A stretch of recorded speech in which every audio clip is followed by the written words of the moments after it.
Good morning प्यारे बच्चों, कैसे हो आप सब। आई होप आप सब ठीक होंगे। तो बच्चों, आज हम लोगों की ईवीएस की वर्कशीट आई है जिसका नंबर है 92B और आज हमारी डेट है 18 अक्टूबर 2021।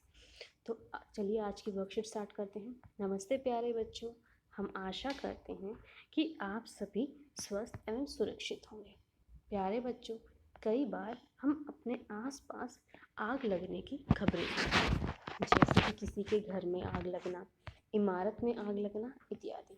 आग लगना एक प्रकार की आपदा है जिससे निपटने के लिए आग आपदा प्रबंधन यानी कि फायर डिजास्टर मैनेजमेंट आवश्यक है। तो आज हम कैसे अगर आग लगती तो हम उसमें क्या कदम मदद कर सकते हैं, आज हम उसके बारे में जानेंगे। आज हम इस कार्य पत्रिका में आग और उससे जुड़े आपदा प्रबंधन के बारे में जानेंगे। तो प्रश्न 1 कहता है, बच्चों अगर सुरक्षा उपकरण यानी कि फायर सेफ्टी टूल्स के कुछ चित्र नीचे दिए गए हैं, संकेत बॉक्स की सहायता से उन उपकरणों को पहचान कर इनके नाम अपनी कॉपी में लिखने हैं। सबसे पहले जो चित्र हमें दिया गया है वो है कंबल यानी कि ब्लैंकेट। तो आप सबसे पहले कंबल। दूसरा जो है ये है हमारा फायर ब्रिगेड यानी कि दमकल की गाड़ी, दमकल गाड़ी। थर्ड है ये बाल्टियाँ होती हैं, इनके अंदर होता है रेत यानी कि सैंड। और जो फोर्थ है वो हमारा फायर एक्सटिंग्विशर यानी कि अग्नि शामक। ठीक है, तो आपको चित्र देखना है, इन्हें पहचानना है, आप अपनी कॉपी में लिखेंगे। ठीक है, और बच्चों ध्यान दें, जब आप इसे अपनी कॉपी में लिखेंगे तो ये हेडिंग, जो क्वेश्चन की हेडिंग होती है, इसे अपना पूरा लिखें। ठीक है। प्रश्न नंबर 2, बच्चों यदि किसी इमारत में आग लग जाए तो उस समय कौन कौन सी सावधानियां बरतनी चाहिए, यह आपको नीचे चित्रों द्वारा दर्शाया गया है। संकेत बॉक्स की सहायता से इन सावधानियों को पहचान कर संबंधित उपकरणों के नाम अपने कॉपी में लिखें। तो पहला जो है, सबसे पहले जब हम चित्र को देखते तो इसमें फ़ोन दिखाया गया और इस पर एक नंबर डायल किया गया 911। तो इसका मतलब कि हम क्या करना चाहिए, हमें 911 यानी कि 911 डायल कर दमकल केंद्र को सूचित करना चाहिए।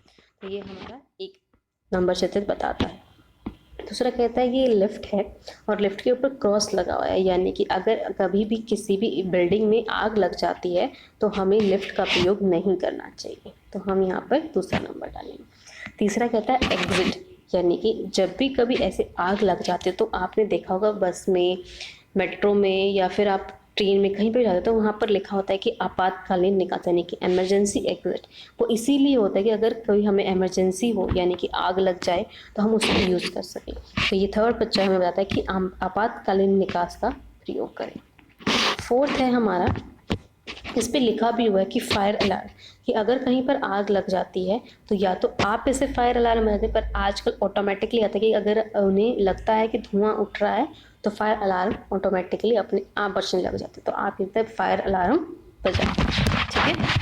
क्वेश्चन नंबर 3, यदि किसी व्यक्ति को आग पकड़ लेती है तो उस दौरान उस व्यक्ति को क्या उपाय अपनाने चाहिए, ये नीचे चित्र द्वारा दर्शाया गया है।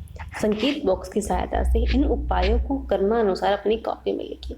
तो बच्चों जैसे ही आप जानते हो कि कई बार ऐसा होता है कि हम कितनी कोशिश करते हैं लेकिन कभी हम आग के बीच में फंस जाते हैं, तो उस दौरान आप लोग क्या काम कर सकते हो, कैसे अपने आप को बचा सकते हो। तो इसके 3 चित्र दिए गए हैं। तो आप सबसे पहले आप क्या करोगे, सबसे पहले हमें घबराकर भागना नहीं है और जहाँ है वहीं रुक जाना है। सबसे पहले आप क्या करेंगे, आपको घबराना नहीं है, जहाँ पर हैं आप वहीं रुक जाएंगे। ठीक है, ये हमारा पहला चित्र। दूसरा जो है वो ये कहता है कि ज़मीन पर गिरकर पैरों को सीधा कर आँखों और मुंह को अपने हाथों से ढक। जब आप इस चित्र को दूसरे चित्र को देखेंगे तो इस आदमी ने अपने मुंह को अपने हाथों से ढक लिया है।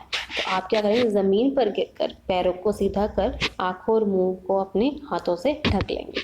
और जो तीसरा है वो कहता है कि आग बुझने तक बार बार रोल करना और आगे पीछे होना।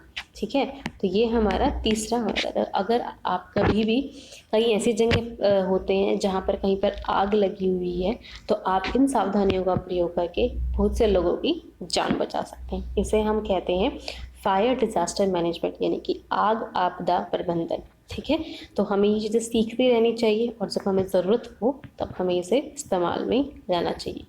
आई होप आपको ये समझ आया होगा। Thank you.